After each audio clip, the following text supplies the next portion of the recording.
Ayan guys, good morning everyone. Mag-isa tayo ngayon ng, yung alam niyo ba yung kulay na magalang? Ayan, ito may kamatis tayo, meron tayong sibuyas, may bawang, meron tayong panggisa, at ito na yung magalang na kulay. Magluto tayo. At syempre, hindi tayo makapagluto kung wala tayong lutuan. Ayan, okay. Buksan ang kalangan. Ayan. Tapos, ilagay yung panggisa. Ayan. Tapos, lagyan natin ng kunting tubig para medyo lumambot. Tapos, kasi pag ako nagluluto, kinukuha ko kasi yung sabaw niya. Yun din ang pinasasabaw ko rin sa mag-aalang na gulay. Ayan, nakuha ko na yung sabaw niya. Ito na yung sabaw. Nasasabaw natin namin. At ito yung panggisa. Kayaan natin siya magmalipat. Madilim.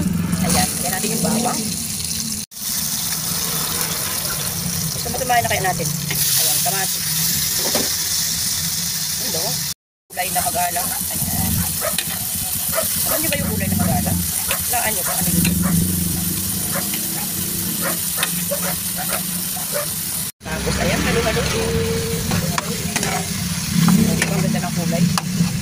Tapos, ito yung sabaw na may timpla na kasi yan kaya ganyan na kulay. Kinuha ko kanina. Ayan. Tinimplahan ko na ito kanina.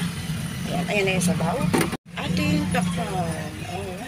Ayan, luto na to. Kaya lang, naisipan ko, lagyan ng sukang humba. Ayan, para hindi masayang luto kung napakasarap. Ayan na siya. Para siya may sardinas, eh, no? Parang sardinas yan. Ayan, sarap.